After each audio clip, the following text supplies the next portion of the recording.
నమస్తే, welcome to Abhinav Bharat. Telangana రాష్ట్ర వ్యాప్తంగా ప్రతిరోజు 4000 పాస్పోర్ట్లు మంజూరవుతున్నాయి. ఇవి కాకుండా 10 నుంచి 15% పాస్పోర్ట్లను వేర్వేరు కారణాలతో తిరస్కరిస్తున్నారు. వీటిలో 2 నుంచి 5% మంది తమపై నమోదైన కేసుల వివరాలను దరఖాస్తులో పొందుపరచకపోవడం వల్లే పాస్పోర్ట్ పొందలేకపోతున్నట్టు తేలింది.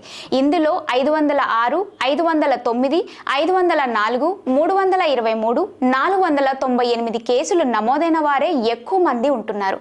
పోలీస్ వెరిఫికేషన్ సమయంలో వీటిని గుర్తిస్తుండడంతో ఆయా దరఖాస్తులు తిరస్కరణకు గురవుతున్నాయి. దీన్ని గమనించిన అధికారులు ప్రజలు ఇబ్బంది పడకుండా ఉండేందుకు తగిన సలహాలు, సూచనలు చేస్తున్నారు. తెలుసో తెలియకో తప్పులు చేసి కేసులు నమోదైన వారు, నేర నిర్ధారణ ఇంకా కానివారు తమపై కేసులు నమోదైన విషయాన్ని చెప్పడం ద్వారా ఎలాంటి నష్టం లేదని అధికారులు చెబుతున్నారు.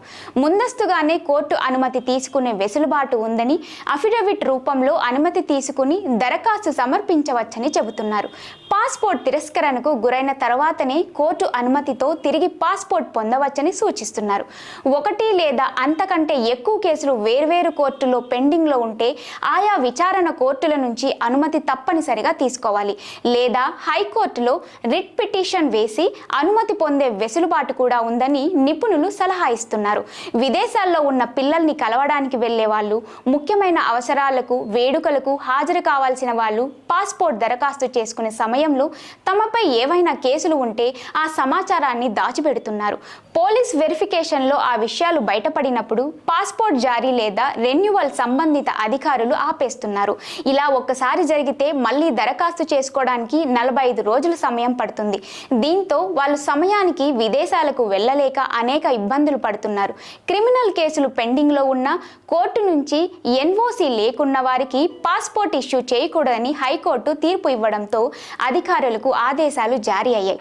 ఈ క్రమంలో ముఖ్యమైన పనుల మీద విదేశాలకు వెళ్లేవారు తమకు సంబంధించిన కేసుల వివరాలను దాచిపెట్టకుండా సంబంధిత కోర్టు నుంచి ఎన్ఓసి తీసుకోవాలని పాస్పోర్ట్ అధికారులు సూచిస్తున్నారు.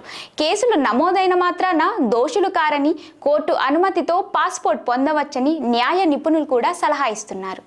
నాయకులారా, మీ పనితనం మీ అధినాయకులకు తెలియజేయాలనుకుంటున్నారు. ప్రజలారా, మీ సమస్యలను మీ నాయకులకు తెలియజేయాలనుకుంటున్నారు. ప్రజా సమస్యల పరిష్కార వేదిక మీ అభినవ్ భారత్.